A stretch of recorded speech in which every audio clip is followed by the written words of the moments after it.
ওয়া ইযা ইসতাআনতা ফাসতাইন বিল্লাহ। সাহায্যের দরকার, কার কাছে সাহায্য চাবা? কেউ যেটা পারে না পারে কে? কেউ যেটা বোঝে না বুঝে কে? কেউ যেটা দেখে না দেখে কে? পৃথিবীর সবার চোখকে ফাঁকি দিলেও আপনি কি আল্লাহর চোখ ফাঁকি দিতে পারবেন? আল্লাহ ইজ ওয়াচিং ইউ। আল্লাহ সুবহানাহু ওয়া তাআলা ইজ অবজার্ভিং ইউ।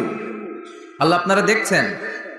আপনি ঘরের ভেতরে দরজা বন্ধ করে রাত্রিবেলা সুইচ অফ, পর্দা টানিয়ে দিয়েছেন, লাইট অফ, সব বন্ধ, পাপ করেছেন, অন্যায় করেছেন, পৃথিবীর কোনো চোখ দেখে নাই, কাক পক্ষীও টের পায় নাই। টের পেয়েছে কে?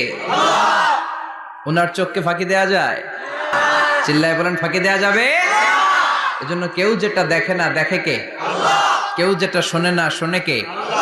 কেউ যেটা বুঝে না বুঝে কে? এজন্য চাইবেন কার কাছে? নাকি দয়াল বাবার কাছে? দয়াল বাবারে দয়া করো আমারে।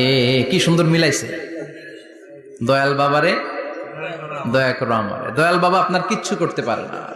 এটাই হচ্ছে খালেস তাওহীদের ধারণা। তাওহীদ মানে একত্ববাদ, ওয়াননেস অফ গড।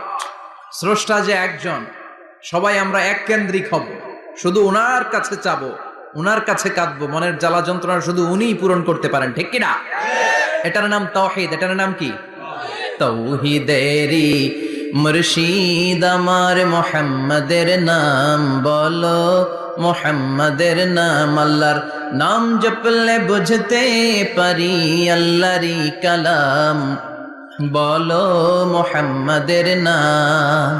ওই নামেরই রশি ধরে যাই আল্লাহর পথে, ওই নামেরই ভেলায় চড়ে ভাসি নূরের স্রোতে, ওই নামের বাতি জেলে দেখি আরশের মুকাম, বলো মুহাম্মাদের নাম।